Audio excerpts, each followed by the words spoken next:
घने जंगलों में एक आम का पेड़ रहता था। वो बड़ा दुखी और हताश रहता था।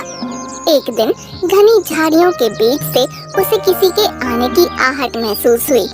उसने देखा कि एक लकड़हारा अपने हाथ में नुकीली कुल्हाड़ी लिए उसी की तरफ आ रहा है। पेड़ ने लकड़हारे को आवाज लगाते हुए कहा, सुनो भाई, मुझे लगता है कि तुम्हें लकड़ियों की जरूरत है। तुम मुझे काट कर ले जा सकते हो। पहली बार कोई पेड़ मुझे खुद बोल रहा है कि मुझे काट लो।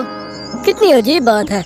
मैं तो तुम्हें काटने के इरादे से बिल्कुल नहीं आया था, और ये कुल्हाड़ी तो केवल जंगली जानवरों से सुरक्षित रहने के लिए है। कृपया मुझे पूरी तरह काट कर नष्ट कर दीजिए।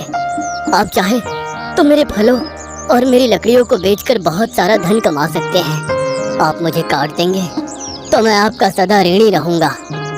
तुम इतने बड़े और घने हो, तुम्हारे ऊपर ये मीठे मीठे आम लटके हैं। तुम देख सकते हो, बोल सकते हो, सुन सकते हो। इतनी खासियत होने के बावजूद तुम अपने आप को मिटाना चाहते हो। भला क्यों? मेरी ये सब खासियत किसी के काम नहीं।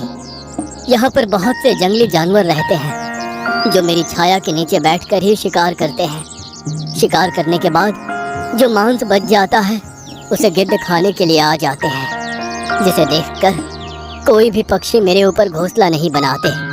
और हर दिन मुझे अपनी आंखों से हिंसा के अलावा कुछ देखने को नहीं मिलता।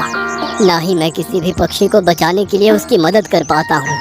पेड़ तो परोपकारी होते हैं, पर मैं अपने धर्म का पालन नहीं कर पा रहा हूँ, इसीलिए मुझे काट दीजिए। पेड़ की बातें सुनकर लकड़हारा बोला, यदि तुम्हारी यही इच्छा है तो मैं तुम्हें काट देता हूँ। लकड़हारा लकड़ियों और फलों के लालच में पूरे पेड़ को काट देता है। वो लकड़ियों और फलों को बेच देता है, जिससे उसके पास बहुत सारा धन एकत्रित हो जाता है। पर जब वो अपनी पत्नी को ये पूरी बात बताता है तो उसकी पत्नी उसे कहती है, आप धन के लालच में आकर इतना गिर जाएंगे, मुझे नहीं पता था। आपने एक परोपकारी पेड़ की मदद करने की बजाय उसे काट दिया। मैं इस धन को हाथ भी नहीं लगाऊंगी। ये पाप से कमाया हुआ धन है। तुमने मेरी आंखें खोल दी। यह तो मुझसे सचमुच बहुत बड़ा पाप हो गया।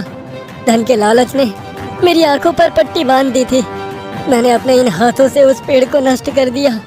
लकड़हारा और उसकी पत्नी अब आत्मग्लानि में डूब चुके थे। वो अपने आप को दोषी समझ रहे थे। वो कुछ दिनों तक उदास रहे, अपने पाप का प्रायश्चित करने की हर मुमकिन कोशिश करते रहे, पर उन्हें इस बात का दुख था कि वो उस पेड़ को जीवन नहीं दे सकते थे। तभी लकड़हारे को याद आया कि पेड़ के कुछ आम उसने अपने पास ही रखे थे और वो पूरी तरह से सूखकर गुठली हो चुके हैं।